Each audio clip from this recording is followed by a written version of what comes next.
শুনেছি যখন বাবরি মসজিদ হামলা হয়েছে ভারতে, তার রিয়াকশনে বাংলাদেশের কিছু মন্দিরে হামলার চেষ্টা হয়েছে, বিক্ষুব্ধ মানুষ। আমার আব্বা হলেন আমার উপজেলা মসজিদের ইমাম সমিতির সভাপতি। ইমামদেরকে নিয়ে কমিটি কইরা আব্বা রাতের পর রাত মন্দির পাহারা দিতেন। তিনি মনে করতেন যে জালেম না, তার বিরুদ্ধে জুলুম করেও আর একটা জালেম জুলুম। কারণ ভারতে যে বাবরি মসজিদ ভাঙছে সেই তো এখানে নাই, সুতরাং সেইটার প্রশ্নে এখানে মন্দির হামলা করাও আর একটা জুলুম, জুলুমের বিপরীতে জুলুম করা যাবে না। এবং আমার বাপের এইটা করার জন্য কোনোদিন সেকুলার হওয়া লাগে নাই, এইটা তার ইমানি দায়িত্ব মনে করে করছেন। আমার মা এরকম একজন পর্দানশীল মানুষ, কিন্তু আমি আজকে বলতে পারি আমার এলাকার অনেক হিন্দু মাসে পিসির গহনা আমার মায়ের কাছে গচ্ছিত থাকে। এই জন্য তো আমার মায়ের কোনোদিন পুজোর নাড়ু খাওয়া লাগে নাই। এই যে আমার মাকে এরকম করেই তারা সম্মান করে, আবার আমরা তাদেরকে তাদের মতো করে সম্মান করি।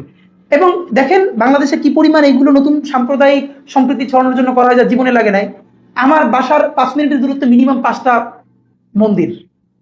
আজীবন দেখে বড় হয়েছি, যখনই মাগরিবের আজান পড়তো বা কোনো আজান পড়তো ওই সময়টা অনার কইরা মন্দিরগুলো কিছুক্ষণ ঢাক বাজানো বন্ধ রাখতো।